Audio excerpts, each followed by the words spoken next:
അല്ലെങ്കിൽ ലാസ്റ്റിൽ പറഞ്ഞത് ലിമിറ്റേഷൻ ഓഫ് ഓഡിറ്റിംഗ് ആയിരുന്നു നമ്മൾ ലാസ്റ്റ് പറഞ്ഞിട്ടുണ്ടായത്. നെക്സ്റ്റ് നമ്മുടെ ടോപ്പിക് എന്ന് പറയുന്നത് private audit accounts of partnership firm. പാർട്ട്ണർഷിപ്പിൽ ഓഡിറ്റിംഗ് എങ്ങനെയാണ്? അപ്പോൾ പാർട്ട്ണർഷിപ്പിൽ ഓഡിറ്റിംഗ് എന്ന് പറയുന്നത് പ്രൈവറ്റ് ഓഡിറ്റിൻ്റെ കാറ്റഗറിയിലാണ് വരുന്നുണ്ടാവുക. പ്രൈവറ്റ് ഓഡിറ്റിങ്ങിൽ മെയിൻലി ഓഡിറ്റിംഗ് കമ്പൽസറി അല്ല. അപ്പോൾ പാർട്ട്ണർഷിപ്പിൽ എന്തായിരിക്കും കമ്പൽസറി അല്ല എന്ന് നമുക്ക് പറയാൻ വേണ്ടി പറ്റും. അപ്പോൾ audit of accounts of partnership is not compulsory but it is optional. അതൊരു ഓപ്ഷണൽ കേസാണ്.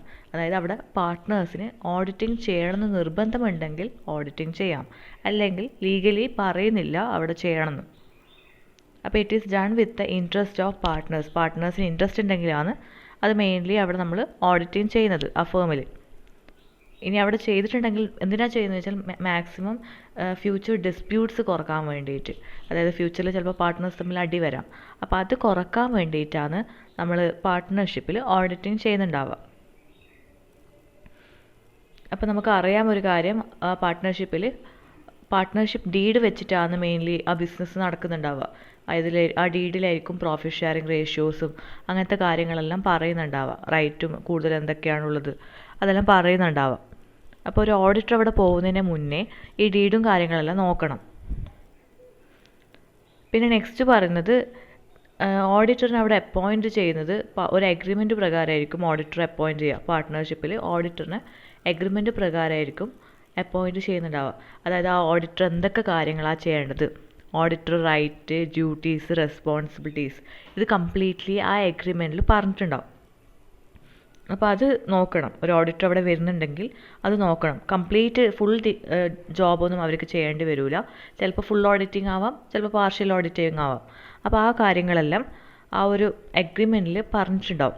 അപ്പോൾ അത് മാത്രം ചെയ്താൽ മതി. നെക്സ്റ്റ് എന്ന് പറയുന്നത് ഇത് മെയിൻലി എസിന് ചോദിക്കുന്ന ക്വസ്റ്റ്യനാണ്.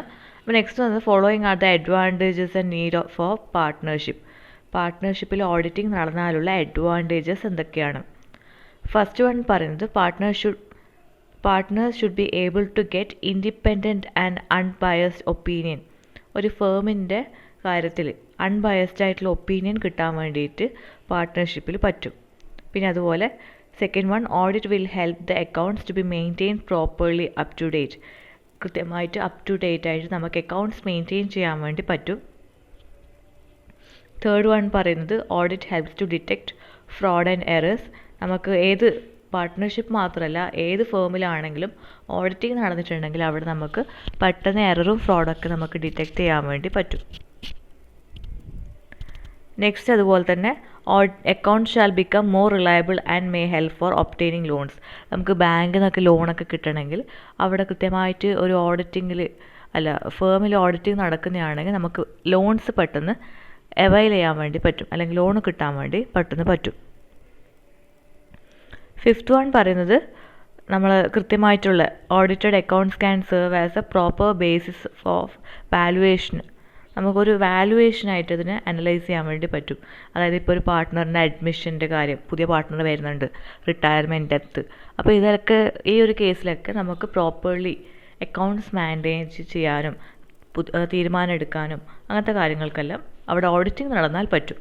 അല്ലെങ്കിൽ ചിലപ്പോൾ അടി ഒക്കെ ആവാൻ ചാൻസ് ഉണ്ടാവും. റിട്ടയർമെൻറ്റിൻ്റെ സമയത്ത് അത് തന്നില്ല ഇത് തന്നില്ല, അപ്പോൾ അങ്ങനത്തെ ചാൻസ് ഒക്കെ ഉണ്ടാവും. സിക്സ്ത് വൺ പറയുന്നത് auditor can suggest better ways and methods of keeping the accounts. ഒരു ഫേമിലെ accounts properly up to date ആയിട്ട് മാനേജ് ചെയ്യാനും പ്രോപ്പർലി വെക്കാനും ഒക്കെ എന്തുണ്ടാവും, പാർട്ട്ണർഷിപ്പിൽ ഓഡിറ്റിംഗ് നടന്നാൽ അത് ഹെൽപ്പാവും. നെക്സ്റ്റ് പറയുന്നത് the following points need to be consider by auditor while conducting audit of partnership firm. ഒരു പാർട്ട്ണർഷിപ്പിൽ ഓഡിറ്റിംഗ് ചെയ്യുന്നതിന് മുന്നേ എന്തെല്ലാം കാര്യങ്ങളാണ് ഓഡിറ്റർ ശ്രദ്ധിക്കേണ്ടത്? ഫസ്റ്റ് വൺ പറയുന്നത് agreement between auditor and firm is very important. അതായത് ഞാൻ പറഞ്ഞു, ഒരു ഓഡിറ്റർ അപ്പോയിൻറ്റ് ചെയ്യുന്നതിന് മുന്നേ അവരെന്തൊക്കെയാണ് ചെയ്യേണ്ടതെന്ന് എഗ്രിമെൻറ്റിൽ പറയുന്നുണ്ടാവും. അപ്പോൾ ഒരു ഓഡിറ്റർ അവിടെ പോകുന്നതിന് മുന്നേ എന്ത് വേണം, ഈ എഗ്രിമെൻറ്റ് നോക്കണം, എന്തൊക്കെ കാര്യങ്ങളാണ് അസൈൻ ചെയ്തിട്ടുള്ളത് നോക്കണം. പിന്നെ ഈ should be equally fair to each partner. എല്ലാ പാർട്ട്നേഴ്സിനും ഈക്വലി ട്രീറ്റ് ചെയ്യണം. അല്ലാണ്ട് ഒരു പാർട്ട്ണറിന് ഓവർ ഇമ്പോർട്ടൻസ് ഒന്നും കൊടുക്കാൻ വേണ്ടി പാടില്ല. പിന്നെ ചില കേസിൽ an auditor might at some times be required to do book keeping work also. ചിലപ്പോൾ നമുക്ക് ബുക്ക് കീപ്പിംഗ് വർക്ക് ചെയ്യണമെന്നൊക്കെ പറയുന്നുണ്ട്, ബേസിക് വർക്കൊക്കെ ചെയ്യണമെന്ന് പറയും. അപ്പോൾ ഒരു ഓഡിറ്റർ എന്ത് വേണം, എഗ്രിമെൻറ്റിൽ നോക്കണം എന്തൊക്കെ ജോബാണ് അസൈൻ ചെയ്തിട്ടുള്ളത്. അല്ലാണ്ട് അവിടെ പോയിട്ട് ബുക്ക് കീപ്പിംഗ് ചെയ്യാൻ വേണ്ടി പറ്റില്ല എന്നൊന്നുമല്ല, എന്തൊക്കെയാണോ അസൈൻ ചെയ്തിട്ടുള്ളത് നോക്കണം. പിന്നെ എൻഡിൽ നമ്മൾ എന്ത് വേണം, റിപ്പോർട്ട് സബ്മിറ്റ് ചെയ്യണം. പിന്നെ അതേപോലെ തന്നെ ഓഡിറ്റർ അവിടെ പോകുന്നതിന് മുന്നേ പാർട്ട്ണർഷിപ്പ് ഡീഡും പിന്നെ ഏത് ടൈപ്പ് ഓഫ് ബിസിനസ്സാണ്, പ്രോഫിറ്റ് ഷെയറിംഗ് റേഷ്യോ എന്താണ്, അതൊക്കെ ചെക്ക് ചെയ്യണം. അപ്പോൾ ഇതെല്ലാം നമ്മൾ പാർട്ട്ണർഷിപ്പിൻ്റെ കാര്യത്തിൽ പറഞ്ഞത്. പാർട്ട്ണർഷിപ്പ് എന്താണെന്ന് പറഞ്ഞു, അതിന് നീഡും അഡ്വാൻറ്റേജസും പറഞ്ഞു. അവിടെ നടന്നാൽ അതിൻ്റെ അഡ്വാൻറ്റേജ് എന്തായിരിക്കും, അല്ലെങ്കിൽ അവിടെ ഓഡിറ്റിംഗ് നടന്നാൽ അതിൻ്റെ അഡ്വാൻറ്റേജസ് എന്തൊക്കെയായിരിക്കും എന്ന് പറഞ്ഞു. പിന്നെ എന്താണ് ഓഡിറ്റർ എന്തൊക്കെയാണ് കാര്യങ്ങൾ ശ്രദ്ധിക്കേണ്ടത്, പാർട്ട്ണർഷിപ്പ് ഫേമിൽ പോകുന്നതിന് മുന്നേ ഓഡിറ്റർ എന്തൊക്കെ കാര്യങ്ങൾ ശ്രദ്ധിക്കണമെന്ന് പറഞ്ഞു. നെക്സ്റ്റ് വൺ പറയുന്നത് മാനേജ്മെൻറ്റ് ഓഡിറ്റാണ്. മാനേജ്മെൻറ്റ് ഓഡിറ്റ് എന്ന് പറയുന്നത് സിസ്റ്റമാറ്റിക് അല്ലെങ്കിൽ systematic analysis of management overall performance. മാനേജ്മെൻറ്റിൻ്റെ ഓവറോൾ പെർഫോമൻസ് ആണ് അനലൈസ് ചെയ്യുക. അവരെ പെർഫോമൻസ് ഇൻക്രീസ് ചെയ്യാനുള്ള മെഷേഴ്സ് കൊണ്ടുവരിക. ടോട്ടൽ പെർഫോമൻസ് അപ്രൈസിലാണ് ഉദ്ദേശിക്കുന്നുണ്ടാവുക. പ്രോപ്പർലി ഓർ മാനേജ്മെൻറ്റിൻ്റെ സ്ട്രക്ചർ അനലൈസ് ചെയ്യുക, മാനേജ്മെൻറ്റ് കൊണ്ടുവരുന്ന പോളിസീസും കാര്യങ്ങളും നോക്കുക.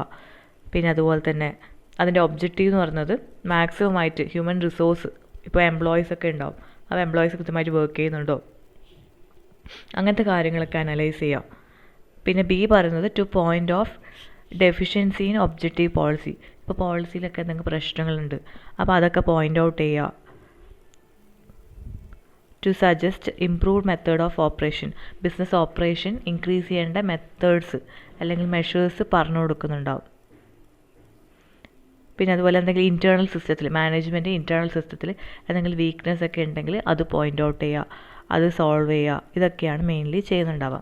അപ്പോൾ മാനേജ്മെൻറ്റ് ഓഡിറ്റ് എന്താണെന്ന് ചോദിച്ചാൽ മെയിൻലി എന്ത് പറയാം, ഓവറോൾ മാനേജ്മെൻറ്റ് പെർഫോമൻസ് ഇൻക്രീസ് ചെയ്യാൻ വേണ്ടിയിട്ടാണ് മാനേജ്മെൻറ്റ് ഓഡിറ്റ് ഉള്ളത്. It is a systematic examination of overall management performance അല്ലെങ്കിൽ അപ്രൈസൽ ഓഫ് മാനേജ്മെൻറ്റ് എന്ന് പറയാം. നെക്സ്റ്റ് ഒരു ഇതാണ് ഒരു സ്റ്റേറ്റ്മെൻറ്റ് പോലെയൊക്കെ ആയിരിക്കും തരുന്നുണ്ടാവുക. Auditor as a watch dog and not bloodhound. അത് പറയുന്നത് എന്താണെന്ന് വെച്ചാൽ ഓഡിറ്റർ എന്തായിരിക്കണം, എപ്പോഴും അലേർട്ടായിരിക്കണം, സസ്പീഷ്യസ് ആവാൻ വേണ്ടി പാടില്ല. ഇപ്പോൾ ഒരു കുറേ വർക്കേഴ്സ് ഉണ്ട്, അപ്പോൾ അവരെപ്പോഴും ഇങ്ങനെ ഫ്രോഡ് ചെയ്യുന്നൊക്കെ സസ്പീഷ്യസ് ആയിട്ട് നിൽക്കാൻ വേണ്ടി പാടില്ല. എന്തെങ്കിലും ചെയ്യുന്നുണ്ടെങ്കിൽ നമ്മളത് റിപ്പോർട്ട് ചെയ്യുക, അങ്ങനെയൊക്കെ മാത്രം ചെയ്താൽ മതി. ഇനി ഫ്രോഡ് ചെയ്യാൻ ചാൻസ് ഉണ്ട്, അങ്ങനെ അലേർട്ടായിട്ട് നിന്നാൽ മതി. അല്ലാണ്ട് എപ്പോഴും ഇങ്ങനെ ഫ്രോഡ് ഉണ്ട് അല്ലെങ്കിൽ അയാൾ ഫ്രോഡ് ചെയ്യും, അങ്ങനെ ഒരു ടാർഗറ്റ് പോലൊന്നും ചെയ്യാൻ വേണ്ടി പാടില്ല. പിന്നെ ഡയറക്റ്റ് അവരെ കൺട്രോൾ ചെയ്യേണ്ട അധികാരവും ഈ ഓഡിറ്ററിനില്ല. അതാണ് auditor as a watch dog and not a blood hound എന്ന് പറയുന്നത്. അപ്പോൾ അതത്രയേ ഉള്ളൂ. അത് ചിലപ്പോൾ സ്റ്റേറ്റ്മെൻ്റ് ആയിരിക്കും ചോദിക്കുന്നുണ്ടാവാം. നെക്സ്റ്റ് 7th വൺ എന്ന് പറയുന്നത് concept of government audit. Government audit എന്താണ്? ഗവൺമെൻറ് ഓഡിറ്റ് മെയിൻലി എവിടെയായിരിക്കും ആപ്ലിക്കബിൾ ആവുക? ഗവൺമെൻറ് ഡിപ്പാർട്ട്മെൻറ്റ്, ഗവൺമെൻറ് അണ്ടർടേക്കിംഗ്, ഇവിടെയായിരിക്കും ഗവൺമെൻറ് ഓഡിറ്റ് നടക്കുന്നുണ്ടാവുക. ഗവൺമെൻറ് മെയിൻലി ഒരു സെപ്പറേറ്റ് ഡിപ്പാർട്ട്മെൻറ്റ് മെയിൻറ്റെയിൻ ചെയ്യുന്നുണ്ടാവും, അക്കൗണ്ട്സ് ആൻഡ് ഓഡിറ്റ് ഡിപ്പാർട്ട്മെൻറ്റ് എന്ന് പറഞ്ഞിട്ട്. അപ്പോൾ ആ ഡിപ്പാർട്ട്മെൻറ്റാണ് മെയിൻലി ഈ ഓഡിറ്റിംഗ് കാര്യങ്ങൾക്കൊക്കെ ഈ നോക്കി നടത്തുന്നുണ്ടാവുക. അപ്പോൾ അതിൻ്റെ ഹെഡ് എന്ന് പറയുന്നത് കംട്രോളർ ആൻഡ് ഓഡിറ്റർ ജനറൽ ആണ്. Mainly it is headed by the comptroller and auditor general of India. ഇനി ഗവൺമെൻറ് ഡിപ്പാർട്ട്മെൻറ്റിൽ എന്തിനാണ് ഓഡിറ്റിംഗ്? മെയിൻലി നമുക്കറിയാം കൂടുതൽ ഫണ്ടിങ് വരുന്നത് ഗവൺമെൻറ് ഡിപ്പാർട്ട്മെൻറ്റ്സിലായിരിക്കും വരുന്നുണ്ടാവുക. അപ്പോൾ അതിൽ first one, to make sure that expenditure is incurred out of fund which the competent authority has sanction. ചിലപ്പോൾ ഇങ്ങനെ ഫണ്ടിങ്സ് ഒക്കെ വരുന്നുണ്ടാവില്ലേ, ആ ഫണ്ടിങ് ആ പേർപ്പസിന് വേണ്ടി തന്നെയാണോ യൂസ് ചെയ്യുന്നത്, അത് ചെക്ക് ചെയ്യുക. പിന്നെ എക്സ്പെൻഡിച്ചർ കൃത്യമായിട്ടുണ്ടോ, റൂൾസ് ആൻഡ് റെഗുലേഷൻ അനുസരിച്ച് തന്നെയാണോ എക്സ്പെൻഡിച്ചർ ഉള്ളത്, അത് നോക്കണം. പിന്നെ അതുപോലെ തന്നെ എക്സ്പെൻഡിച്ചർ സാങ്ഷൻ ആയിട്ടുള്ളത് പ്രോപ്പർലി ഓത്തറൈസ്ഡ് ആണോ, പിന്നെ പേയ്മെൻറ്റ് കൃത്യമായിട്ട് റൈറ്റ് പേഴ്സൺ തന്നെയാണോ ചെയ്യുന്നത്, സ്റ്റോക്ക് കൃത്യമായിട്ടുണ്ടോ, പിന്നെ പബ്ലിക് ഇൻട്രസ്റ്റിനെതിരെയായിട്ട് എന്തെങ്കിലും ചെയ്യുന്നുണ്ടോ, ഇതൊക്കെയാണ് നമ്മൾ ഗവൺമെൻറ് ഓഡിറ്റിൽ ചെയ്യുന്നുണ്ടാവുക. അതായത് government audit mainly government department, government അണ്ടർടേക്കിങ്ങിലാണ് ആപ്ലിക്കബിൾ ആവുന്നുണ്ടാവുക. പിന്നെ കൃത്യമായിട്ട് എക്സ്പെൻഡിച്ചർ നടക്കുന്നുണ്ടോ, സാങ്ഷൻ ആയത് മണിയൊക്കെ സാങ്ഷൻ ആയത് റൂൾസ് ആൻഡ് റെഗുലേഷൻ പ്രകാരമാണോ, പിന്നെ അതുപോലെ ഓഫീസേഴ്സ് ഓതറൈസ്ഡ് ആയിട്ടുള്ള ആൾക്കാർ തന്നെയാണോ ചെയ്യുന്നത്, പിന്നെ ആ പ്രോപ്പർ യൂസിന് തന്നെയാണോ, റൈറ്റ് പേഴ്സൺ തന്നെയാണോ നമ്മൾ മണി ട്രാൻസ്ഫർ ചെയ്യുന്നത്, ഇതൊക്കെയാണ് അതിൽ നോക്കുന്നത്. നെക്സ്റ്റ് എന്ന് പറയുന്നത് എഫിഷ്യൻസി ഓഡിറ്റാണ്. This type of audit is conducted for the purpose of increasing efficiency of the firm. നമ്മൾ മാക്സിമം എഫിഷ്യൻസി, ഒരു ഫേമിൻ്റെ എഫിഷ്യൻസി കൂട്ടാനാണ് എഫിഷ്യൻസി ഓഡിറ്റ് എന്ന് പറഞ്ഞിട്ടുള്ളത്. മാക്സിമം പ്രോഫിറ്റ് ഏൺ ചെയ്യാൻ വേണ്ടി ശ്രമിക്കുക, അല്ലെങ്കിൽ പ്രോഫിറ്റ് ഏൺ ചെയ്യാനുള്ള മെഷേഴ്സ് പറഞ്ഞു കൊടുക്കുക. അതിലാണ് എഫിഷ്യൻസി ഓഡിറ്റിൽ ഉണ്ടാവുക. നെക്സ്റ്റ് സോഷ്യൽ ഓഡിറ്റ് എന്ന് പറയുന്നത് നമ്മൾ ഓരോരോ ഓർഗനൈസേഷൻ എന്ത് ചെയ്യേണ്ടി വരും, കുറേ കോൺട്രിബ്യൂഷൻ ചെയ്യേണ്ടി വരും. അപ്പോൾ അതായിരിക്കും മെയിൻലി ഉണ്ടാവുക. Social audit is now receiving world wide acclaim and declared all. It is a device to measures a benefit made by enterprise to society. ഇപ്പോൾ MNCs ഒക്കെ പല രീതിയിലുള്ള കോൺട്രിബ്യൂഷനും പിന്നെ അതുപോലെ മെഷേഴ്സൊക്കെ ചെയ്ത് കൊടുക്കുന്നുണ്ടാവും പബ്ലിക്കിന് വേണ്ടിയിട്ട്. ബെനിഫിറ്റ്സ്, ഇപ്പോൾ സ്കൂൾസോ ചാരിറ്റി ഇൻസ്റ്റിറ്റ്യൂഷൻ അങ്ങനത്തെ ബെനിഫിറ്റ് ആയിട്ടുള്ള കുറേ കാര്യങ്ങൾ ചെയ്യുന്നുണ്ടാവും.